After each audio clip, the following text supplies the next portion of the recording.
Ang susunod na programa ay rated PG. Ito ay nangangailangan ng patnubay at gabay ng magulang para sa mga batang manunood. Gumuho ang mundo ni Annalyn nang malaman niyang guilty ang naging hatol sa kanya ng board ng Apex dahil matibay ang ebidensya na siya ang nagturok ng gamot kay Doc Carlos. Hindi makapaniwala si Annalyn na siya ang dinidiin ni Zoe sa tangkang pagpatay sa tatay nito dahil sasampahan siya ng kaso at patatanggalan pa ng lisensya bilang doktor. Hindi matatanggap ni Annalyn na sa isang iglap biglang babawiin sa kanya ang pinaghirapan niyang lisensya bilang doktor dahil sa maling bintang sa kanya ni Zoe. Wala namang magagawa si Doc RJ sa kaso ni Annalyn dahil may mga ebidensya na siya ang salarin kahit siya pa ang may-ari ng ospital kaya makikipagkita siya sa IT expert.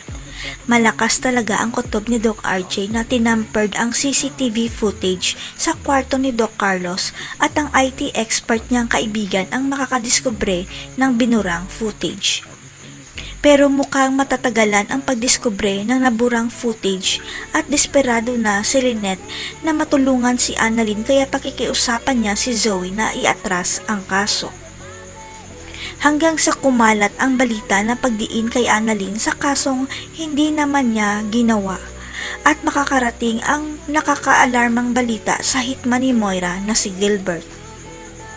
Nagbagong buhay na si Gilbert dahil nakakuha siya ng malaking pera kay Moira kaya babawi siya sa mga taong pinahirapan ni Moira kaya tutulungan niya si Annalyn.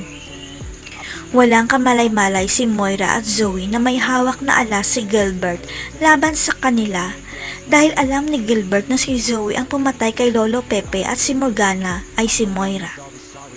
Kaya sikretong magkikipagkita si Gilbert kay Annalyn para ibigay ang hawak niyang alas laban sa mag-ina ang CCTV footage kung saan itinulak ni Zoe si Lolo Pepe sa tulay. Babaliktad kaya ang mundo ni Zoe dahil siya ang sasampahan ng kaso ni Doc RJ.